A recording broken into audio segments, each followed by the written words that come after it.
गोपियों ने गोपी गीत गाया, और गोपी गीत के माध्यम से गोपियां ठाकुर जी से कह रही हैं, कन्हैया ते जन्मना ब्रजम अधिकम जयति, ये ब्रजमंडल तुम्हारे जन्म से पहले भी श्रेष्ठ था, लेकिन तुम्हारे जन्म लेने के बाद और श्रेष्ठ हो गया। ये बात क्यों कह रही हैं? हमारे ब्रज में ठाकुर जी ब्रज में हैं इसलिए श्रेष्ठ हैं, ब्रज में ठाकुर जी हैं ब्रज इसलिए श्रेष्ठ है, ऐसा नहीं है।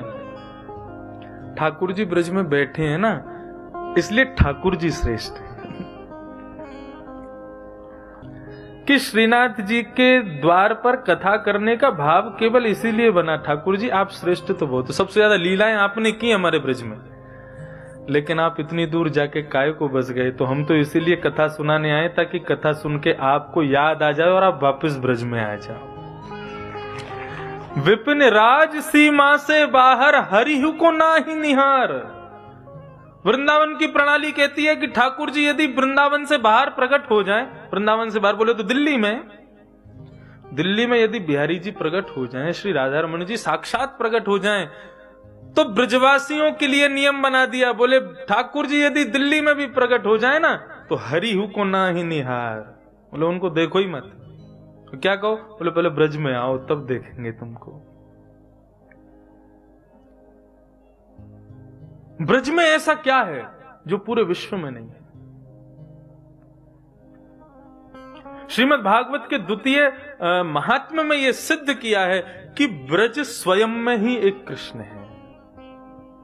जब वज्रनाभ भगवान का पर नाती, जब वो राजा बना भगवान के वैकुंठ धाम जाने के बाद, तो उसको ब्रज का राजा बना दिया।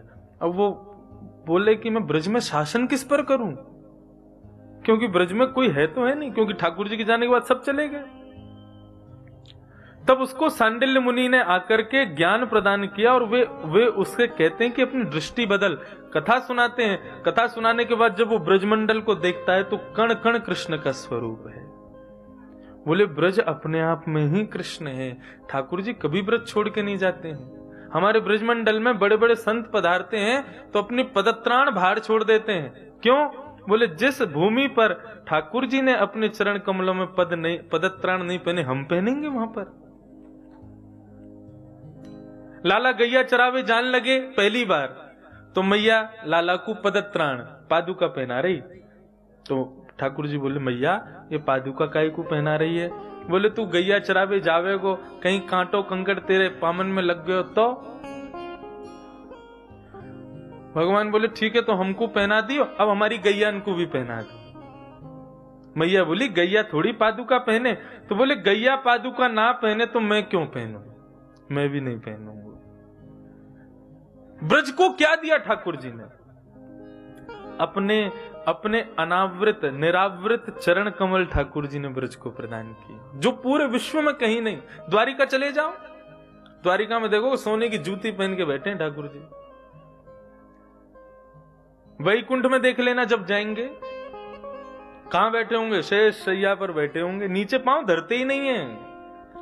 और कोई भक्त बुला रहा होगा तो कैसे जाएंगे? शेष नाग के पास में गरुड़ जी आके खड़े हो जाएंगे, उस पर बैठ के उड़ गए, जमीन में पांव ही नहीं रखते।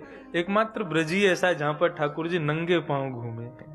इसलिए गोपियां कह रही हैं कन्हैया हमें तेरी आवश्यकता नहीं है, तुझसे ज्यादा श्रेष्ठ तो ब्रज है, लेकिन फिर भी तुम भी मिलो ना। ते जन्मना ब्रजम अधिकम जयति, जयति ते अधिकम जन्मना ब्रज।